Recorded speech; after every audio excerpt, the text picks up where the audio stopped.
Et oui, on va revenir sur cette mobilisation et sur ces deux affaires, notamment Leonarda, 15 ans en Franche-Comté, expulsé vers le Kosovo, c'était il y a quelques jours, et Kachik, 19 ans à Paris, expulsé quant à lui vers son pays d'origine également, l'Arménie.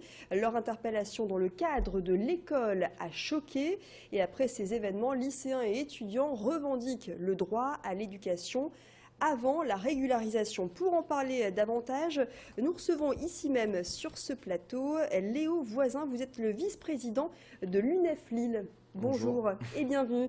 L'UNEF, c'est l'Union nationale des étudiants de France.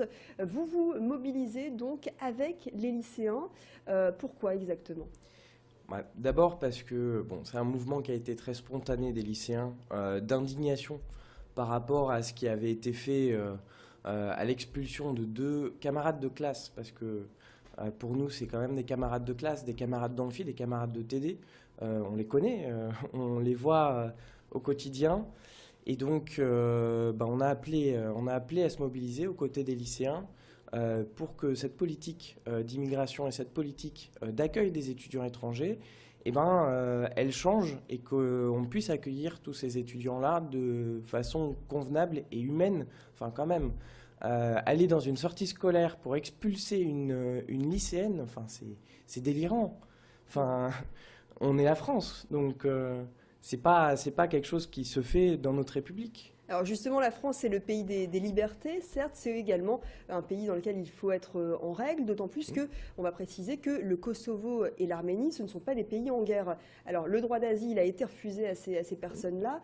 Qu'est-ce qu'il faut faire? Et nous, ce qu'on considère, c'est que à partir du moment où des gens sont en France et qui sont scolarisés, c'est quand même un moyen d'intégration qui est absolument fondamental. Un lycéen, un étudiant, un enfant qui est scolarisé, c'est quelqu'un qui va aimer la France, qui va apprendre à vivre ensemble avec les autres, qui fait partie de la société.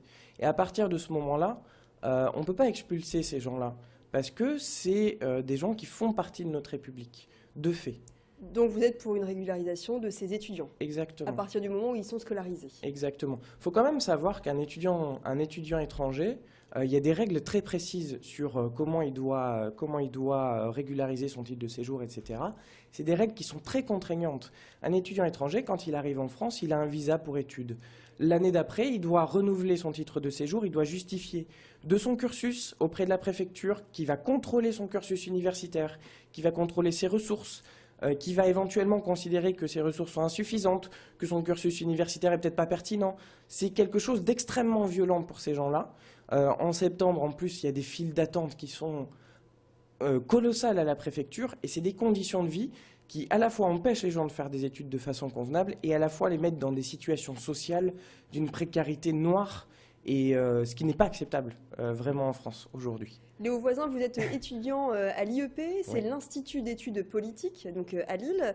Est-ce que vous côtoyez, que ce soit à l'IEP ou que ce soit dans les autres universités de la métropole lilloise, beaucoup d'étudiants en situation irrégulière? À l'IEP, pas trop, mais c'est vrai que notamment sur les universités Lille 1, Lille 2, Lille 3, il y a énormément d'étudiants qui sont dans ce cas-là, parce que comme je disais, la préfecture contrôle les cursus au moment du renouvellement de titre de séjour. Et quand on est étudiant étranger, souvent on a des problématiques qui sont très spécifiques, qui ne sont pas prises en compte par les universités. Et cette précarité à la fois sociale et à la fois pédagogique, elle fait qu'ensuite, au moment du renouvellement de titre de séjour, parfois on a un cursus qui ne convient pas à la préfecture et qui fait qu'on est en situation irrégulière à un moment donné.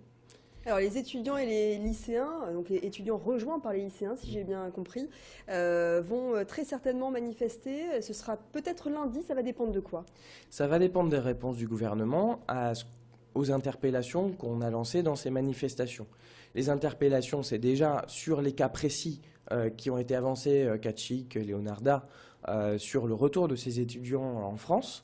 Bien sûr sur la politique globale d'accueil des étudiants étrangers, des lycéens, des jeunes scolarisés, sur ce que va raconter le gouvernement là-dessus et sur ce qui va changer dans les règles. Parce que quand même, la politique d'immigration qui est aujourd'hui mise en place, c'est une politique qui dure depuis 2002, qui ne marche pas, qui n'intègre pas et qui violente des personnes d'une manière qui est vraiment pas possible.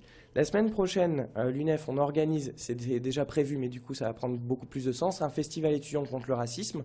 Ça se fera sur les 3 universités lilloises et on en profitera notamment pour interpeller les universités sur qu'est-ce qu'elles vont pouvoir faire. Il y a des universités aujourd'hui qui contrôlent les titres de séjour au moment de l'inscription. C'est quelque chose que nous, on ne considère pas normal et donc on en profitera pour les interpeller.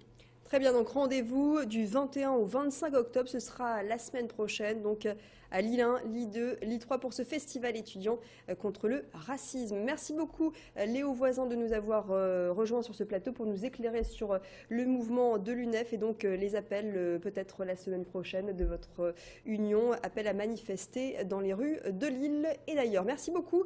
On va tout de suite faire le point sur vos prévisions météo et puis à 15h30, restez avec nous pour un point sur l'actualité de la métropole lilloise. On parlera notamment de la mobilisation chez VG Gossin à Saint-Marc-en-Barœul qui se poursuit et qui prend de l'ampleur. Restez avec nous.